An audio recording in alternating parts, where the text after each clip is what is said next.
ಆ ಯತ್ನದ ನಂತರ ಮಾತಾಡಿ. ಸನ್ಮಾನ್ಯ ಅಧ್ಯಕ್ಷರೇ, ಇವತ್ತು ಕೆಪಿಎಸ್ಸಿಯಲ್ಲಿ ಏನು ಅವಾಂತರಗಳೇನಾಗ್ತಾ ಇವೆ, ಇದು ಯಾವುದೋ ಒಂದು ಸರ್ಕಾರದ ಅವಧಿಯಲ್ಲಿ ಆದಂಥದ್ದಲ್ಲ. ಎಲ್ಲಾ ಸರ್ಕಾರಗಳಲ್ಲಿ ಈಗಾಗಲೇ ನಮ್ಮ ಸುರೇಶ್ ಗೌಡ್ರು ಹೇಳದಂತೆ ಯಾರು ಬರ್ತಾರೆ ಇಲ್ಲಿ ಚೇರ್ಮನ್ ಆಗ್ಬೇಕಾದ್ರೆ ಇಷ್ಟು ಕೋಟಿ, ಅದ್ರ ಮೆಂಬರ್ ಆಗ್ಬೇಕಾದ್ರೆ ಇಷ್ಟು ಕೋಟಿ. ಸಮಸ್ಯೆ ಚರ್ಚೆ ಮಾಡಿ. ಯಾವ್ದ್ರಿ ಅವ್ರಿಗೆ ನಮ್ಮ ಮ್ಯಾಗ ವಿಶೇಷ ಪ್ರೀತಿ ಇದೆ. ಯಾಕಂದ್ರೆ ಅಧ್ಯಕ್ಷರೇ, ಈ ಮೊನ್ನೆ ಆದ ಪರೀಕ್ಷೆಯಲ್ಲಿ ಏನು ಸಮಸ್ಯೆ ಆಗಿದೆ ಇದನ್ನು ಹೇಗೆ ಸರಿಪಡಿಸಬಹುದು ಅಂತ ಹೇಳಿ ಬರ್ಲಿ ಸಲಹೆ. ನಾವು ಒಟ್ಟಾರೆ ಕೆಪಿಎಸ್ಸಿಯ ಪರಿಸ್ಥಿತಿಯನ್ನು ಮಾತಾಡ್ಬೇಕಲ್ರಿ ಅಧ್ಯಕ್ಷ. ಓಕೆ, ಸಮಯ ನೀವು ರಾತ್ರಿ 11 ತನ ನಡೆಸ್ತೀರಿ, 1 ತನ ನಡೆಸ್ತೀರಿ. ನಿಮಗ ಟೈಮ್ ಯಾವಾಗ ಏನ್ ಮಾಡ್ತಿರೋ ನಮಗಂತೂ ಹತ್ತೋದಿಲ್ಲ. ಮುಂಜಾನೆ 8 ಗಂಟೆ ರಾತ್ರಿ 1 ಗಂಟೆ ತನ ಬರೀತೀರಿ. ಈಗ ಅವ ಐಷಾರಾಮ ಕುರ್ಚಿ ಬಂದ, ಆ ಕುರ್ಚಿ ಬಗ್ಗೆನೂ ಚರ್ಚೆ ನಡೆದದ. ಅದಕ್ಕೆ ಅಧ್ಯಕ್ಷರೇ, ಒಟ್ಟು ಕೆಪಿಎಸ್ಸಿಯ ವಾತಾವರಣ ಸರಿ ಇಲ್ಲ. ಅಲ್ಲಿ ನಾಮಿನೇಟ್ ಆಗೋರು ಜಾತಿ ಆಧಾರದ ಮೇಲೆ, ದುಡ್ಡಿನ ಮೇಲೆ. ಯಾವ ಜಾತಿಯವ ಮೆಂಬರ್ ಆಗ್ತಾನ ಅವ ತನ್ನ ಜಾತಿಯವ್ರನ್ನ ಅಲ್ಲಿ ಸಿಲೆಕ್ಷನ್ ಮಾಡೋದು ಒಂದು ಧರ್ಮ ಅಷ್ಟೇ. ಅಲ್ಲಿ ಮೆರಿಟ್ ಆಗಲಿ, ಪಾಪ ಹಳ್ಳಿಗಾಡಿನ ಜನ ಬಂದಂಥವ್ರಿಗೆ ಅವಕಾಶ ಸಿಗೋದಾಗಲಿ ಸಾಧ್ಯ ಇಲ್ಲ. ಯಾಕಂದ್ರೆ ಇವರು ಕನ್ನಡ ಮತ್ತು ಇಂಗ್ಲಿಷ್ ಇವು ಎರಡು ಏನಿದೆಯಲ್ಲ, ಮೊದಲ ಈಗಾಗಲೇ ಹೇಳಿದ್ರೆ ನಮ್ಮ ವಿರೋಧ ಪಕ್ಷ ನಾಯಕರು ಮೂಲ ಕನ್ನಡದಲ್ಲಿ ಪ್ರಶ್ನೆಯನ್ನು ತಯಾರು ಮಾಡಬೇಕು, ಅದನ್ನ ತುರ್ಜಿಮೆಯನ್ನ ಇಂಗ್ಲಿಷ್ನಲ್ಲಿ ಮಾಡಬೇಕು. ಇಲ್ಲಿ ಏನಾಗ್ತಾ ಇದೆ, ಅಲ್ಲಿರುವಂತ ಮೆಂಬರ್ ಸೆಕ್ರೆಟರಿ ಬಹಳ ಪ್ರಾಮಾಣಿಕ ಬಂದ್ರು ತೊಂದರೆ ಇಲ್ಲಿ, ಆ ಮನುಷ್ಯ ಅವ್ರನ್ನ ಇಟ್ಕೋದೇ ಇಲ್ಲ. ಒಬ್ಬ ಅಧಿಕಾರಿ ನಂತರ ಅವ್ರ ಹೊಟ್ಟೆ ಕೆಪಿಎಸ್ಸಿ ಇರುವಂತ ತಂಡ ಏನಿದೆಯಲ್ಲ, ನಾವು ಎಷ್ಟೋ ಸಲ ಬರ್ತಾರೆ. ನಾವು MLA ಅಂದ ಮೇಲೆ ನಾವು ಹಿಂದೆ MP ಇದ್ದಾಗ ಹೋಗಿದ್ದೀವಿ ಒಬ್ಬ ಕೆಪಿಎಸ್ಸಿ ಮೆಂಬರ್ ಮನೆಗೆ ವ್ಯವಹಾರ ಮಾಡ್ಲಿಕ್ಕೆ ಹೋಗ್ಬೇಕಲ್ಲ ಅಟ್ಟೆ. ಅಲ್ಲೇನು ಪ್ರಾಮಾಣಿಕರದಾರೆ, ಬಡವರು ಅದಾರ, ಅವು ಏನಿಲ್ಲ. ಅಧ್ಯಕ್ಷರು, ಇವತ್ತು ಸಾಕಷ್ಟು ನೇಮಕಾತಿಗಳು ಇವರು ಮಾಡುವಂತ ತಪ್ಪುಗಳಿಂದ ಇವತ್ತು ನೋಡ್ರಿ ಅಧ್ಯಕ್ಷರೇ, ಈಗಾಗಲೇ ನಮ್ಮ ವಿರೋಧ ಪಕ್ಷ ನಾಯಕರಿಂದ 2 ಲಕ್ಷ ಜನ ಅವರು ಎಲ್ಲೋ ಟ್ರೈನಿಂಗ್ ಕೋಚಿಂಗ್ ಕ್ಲಾಸಸ್ ಅದಾವೆ, ಧಾರವಾಡದಲ್ಲೋ ಬಿಜಾಪುರದಲ್ಲೋ. ಆ ಕೋಚಿಂಗ್ ಕ್ಲಾಸ್ನಲ್ಲಿ ಬಡವರು ಆ ಹಳ್ಳಿಯಿಂದ ಬಂದು ಅಲ್ಲಿ ಕೋಚಿಂಗ್ ತಗೊಂಡು, ಅಧ್ಯಕ್ಷರು ಒಮ್ಮೊಮ್ಮೆ ಅವ್ರು ಊಟ ಎಲ್ಲಿ ಮಾಡ್ತಾರೆ ಗೊತ್ತೈತೆ ಅಧ್ಯಕ್ಷರೇ, ಎಲ್ಲರೇ ಅನ್ನದಾಸೋಹ ನಡೆದಿದ್ರೆ, ಎಲ್ಲರೂ ಗಣಪತಿ ಕಾರ್ಯಕ್ರಮ ನಡೆದಿದ್ರೆ, ಎಲ್ಲರೇ ನಾಡದೇವಿ ಕಾರ್ಯಕ್ರಮ ನಡೆದಿದ್ರೆ ಅಲ್ಲಿ ಹೋಗಿ ಊಟ ಮಾಡ್ತಾರೆ.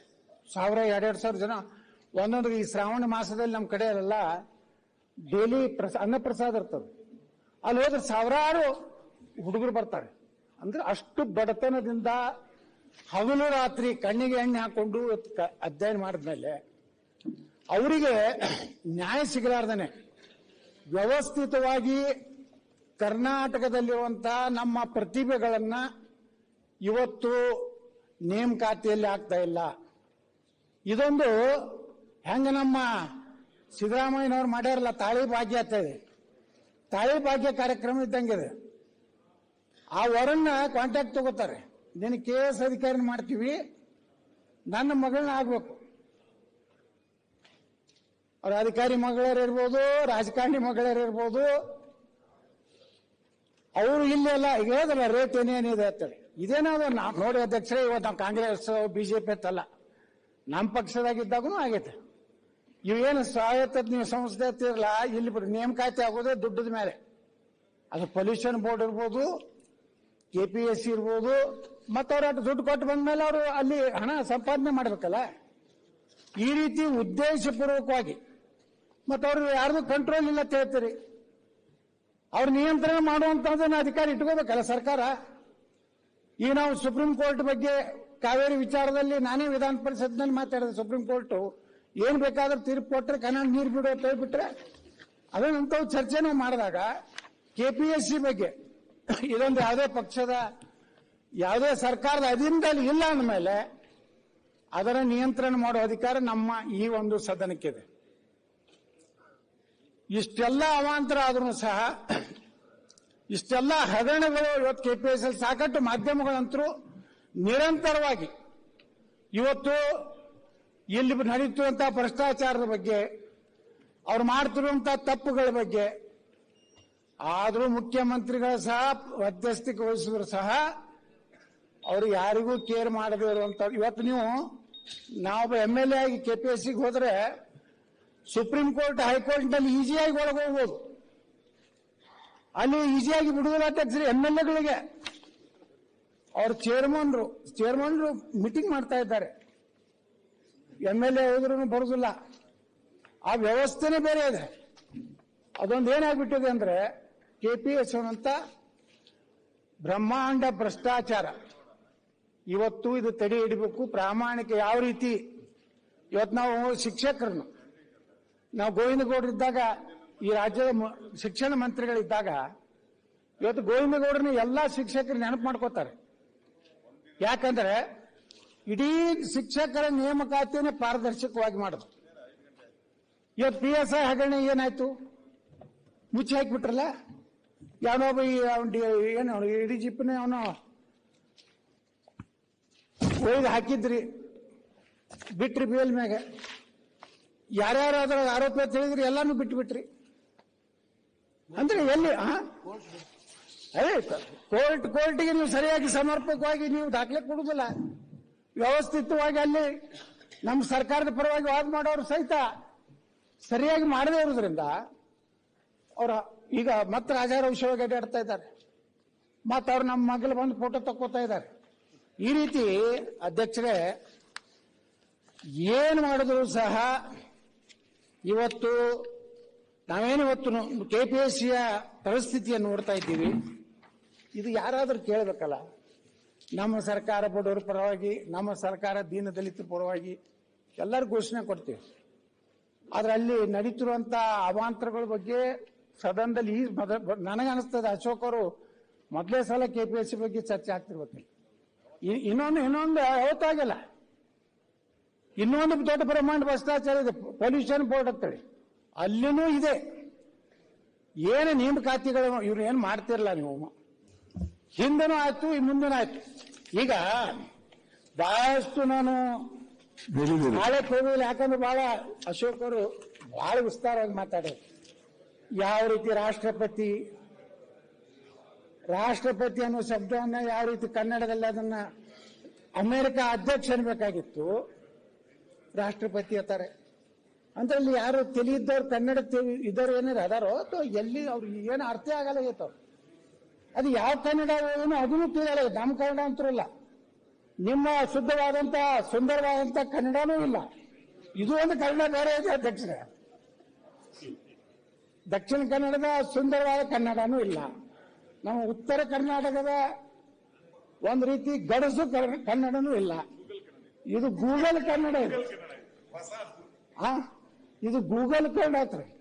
ನಮ್ಮ ಕನ್ನಡ ಕರ್ನಾಟಕದಲ್ಲಿ ಗೂಗಲ್ ನೋಡಿ ಟ್ರಾನ್ಸ್ಲೇಷನ್ ಮಾಡ್ತಾರೆ. ಇದು ಅಂತ ಹಣೆ ಬರ್ರಿ ನಾನು ಗೂಗಲ್ಗೆ ಯಾಕೆ ಹೋಗ್ತೀರಿ? ನಮಗೆ ಕೇಳಿದ್ರೆ ಹೇಳ್ತೀವಿ ಯಾವ್ದು ಅನ್ಬೇಕು ಅನ್ನೋದು. ಫಾಲೋ ಇದೀವಿ. ನೀವು ಕೊಟ್ಟು ಕಳಿಸ್ರಿ ಈ ಶಬ್ದಗಳಿಗೆ ಏನ್ ಅನ್ಬೇಕು ಅನ್ನೋಂಥದ್ದು ನಾವು ಮಾರ್ಕ್ ಮಾಡಿ ಕಳಿಸ್ತೀವಿ ನಾವು. ಅಂದ್ರೆ ಒಟ್ಟಾರೆ ಇದು ಉದ್ದೇಶಪೂರ್ವಕವಾಗಿ ಕನ್ನಡದ ಅಭ್ಯರ್ಥಿಗಳಿಗೆ ಕನ್ಫ್ಯೂಷನ್ ಆಗಬೇಕು. ಕನ್ನಡದ ಮಕ್ಕಳಿಗೆ ನೇಮಕಾತಿ ಆಗೇಬಾರ್ದು. ಏನು ದೊಡ್ಡ ದೊಡ್ಡ ಕಾನ್ವೆಂಟ್ ಸ್ಕೂಲ್ನಲ್ಲಿ ಕಲ್ತಂತ ದೊಡ್ಡ ದೊಡ್ಡ ಶ್ರೀಮಂತ ಮಕ್ಕಳು ಏನು ಇಂಗ್ಲಿಷ್ ಕಲ್ತಿರ್ತಾರೆ, ರಾಜಕಾರಣಿಗಳ ಮಕ್ಕಳಾಗ್ಲಿ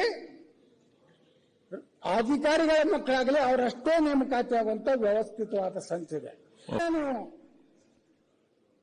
ಪ್ರಾಮಾಣಿಕವಾಗಿ ಇದನ್ನ ತನಿಖೆ ಮಾಡಿಸಿ ಸಂಬಂಧಪಟ್ಟಂತ ಎಲ್ಲ ಅಲ್ಲೇನು ಎಕ್ಸಾಮಿನರ್ ಹಿಡಿದು ವ್ಯಾಲ್ಯೂಯೇಟರ್ ಏನಾದರೆ ಎಲ್ಲರನ್ನೂ ತನಿಖೆ, ಒಂದು CBI ತನಿಖೆ ಮಾಡೋದು ಒಳ್ಳೆ. ಮರುಪರೀಕ್ಷೆ ಮತ್ತಿದೆ ತಪ್ಪು ಮಾಡ್ತಾರೆ. ಇವ್ರೇನಾದ್ರೆ ಇವ್ರು ಹೊರಗೆ ಹಾಕ್ಬೇಕ್ರಿ ಇಂಥವ್ರನ್ನ ಏನೇನು ಅದಕ್ಕೆ ಕೊಟ್ಟಾರಲ್ರಿ ಅವ್ರು ಹೋಗುತ್ತಾನೆ ಸುಧಾರಣೆ. ಯಾಕಂದ್ರೆ ಅವ್ರು ಕೋಟ್ಯಾಧೀಶರಾಗ್ಬಿಟ್ಟಾರೆ, ಅವ್ರಿಗೆ ಯಾರ್ದು ಕೇರ್ ಇಲ್ಲ. ದುಡ್ಡು ಹೋಗೋದ್ರಾಯ್ತು, ಏನ್ ಬೇಕಾದಾಗ್ತದೆ ಅನ್ನುವಂಥ ವ್ಯವಸ್ಥೆ ಬಂದ್ಬಿಟ್ಟಿದೆಯಲ್ಲ ಅಧ್ಯಕ್ಷರೇ. ಇದನ್ನು ಕಡಿವಾಣ ಹಾಕ್ಬೇಕಾದ್ರೆ ಇದು ವಿಶ್ವಾಸಾರ್ಹದ ತನಿಖಾ ಸಂಸ್ಥೆಯಿಂದ ಪೂರ್ಣ ಪ್ರಮಾಣದಲ್ಲಿ ತನಿಖೆ ಆಗಬೇಕು, ಅವ್ರಿಗೆ ಜೈಲಿಗೆ ಹೋಗ್ಬೇಕು.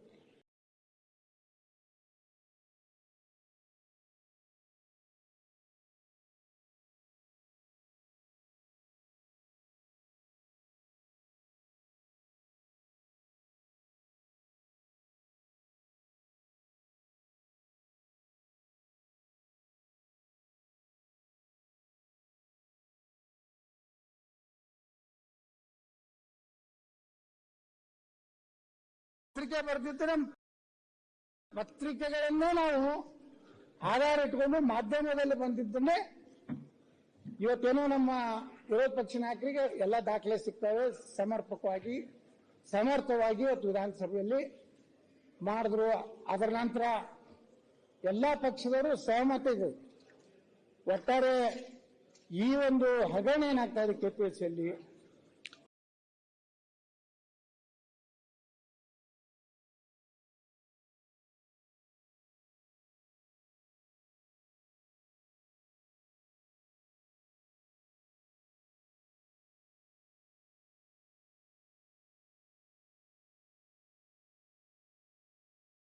ನಿಂದ್ರಿಸರ್ ಮುಖಾರಿ ನೋಡೋಣ ಹೆಂಗಿರೋದವು, ಅವ್ರು ನಿಜವಾಗಿ ಕನ್ನಡಿಗರದವರು ಅಥವಾ ಎಲ್ಲಿದ್ದಾರೆ ಕರ್ಸಿದ್ದೀರಿ ತಾವು ಅಂದ್ರೂ ಸಹ 59 ಬಿಟ್ಟು ಎಷ್ಟು ತಪ್ಪೋದು ನೆಕ್ಸ್ಟ್ ಇದಕ್ಕ 79. ಇನ್ನೊಮ್ಮೆ ನಮ್ಮ ಅಶೋಕ್ ಅವರು ಮತ್ತೆ ಪರೀಕ್ಷೆ ಮಾಡ್ತಾರ, ಅದು 115 ಆಗ್ತಾವೆ. ಕಡಿಮೆ ಏನ್ ಮಾಡ್ಬೇಕು ಈಗ ಪಾಯಿಂಟ್ಸ್ ಏನ್ ತನಿಖೆ ಮಾಡ್ಬೇಕು ಅವ್ರನ್ನ ಮೊದಲು ಅನಾಮತ್ ಇಡ್ರಿ, 2-3 ಇಟ್ಟು ಅವ್ರನ್ನ ಮರು ಪರೀಕ್ಷೆ ಮಾಡ್ರಿ. 30 ಕೋಟಿ ಅದು ಏನು ಸರ್ಕಾರದ ಹೊರೆಯಾಗಿದೆ ಅಂದ್ರೆ ಅವ್ರ ಮೇಲೆ ವಸೂಲಿ ಮಾಡಿ. ಈಗ ಪಾಪ ಅವರು ಏನು ಹಿಂದೆ ಬರೆದ ಎಕ್ಸಾಮ್ ಅವ್ರಿಗೆ ವಯಸ್ಸಿನ ರಿಲ್ಯಾಕ್ಸೇಷನ್ ಕೊಡಿ, ಕೊಟ್ಟು ನ್ಯಾಯ ಕೊಡುವಂತ ಕೆಲಸ ಸರ್ಕಾರ ಮಾಡಬೇಕು. ಸುಮ್ಮನೆ ಇದನ್ನ ಇದನ್ನು ಏನೋ ಒಂದು ಉತ್ತರ ಕೊಡುವಂತದಲ್ಲ ಅಧ್ಯಕ್ಷರೇ. ದಯವಿಟ್ಟು ತಾವು ನಿರ್ದೇಶನ ಮಾಡ್ಬೇಕು ಸರ್ಕಾರಕ್ಕೆ, ಇದು ಸಂಪೂರ್ಣ ತನಿಖೆ ಆಗ್ಬೇಕಂತ ನಾವು ವಿನಂತಿ ಮಾಡ್ತೀವಿ.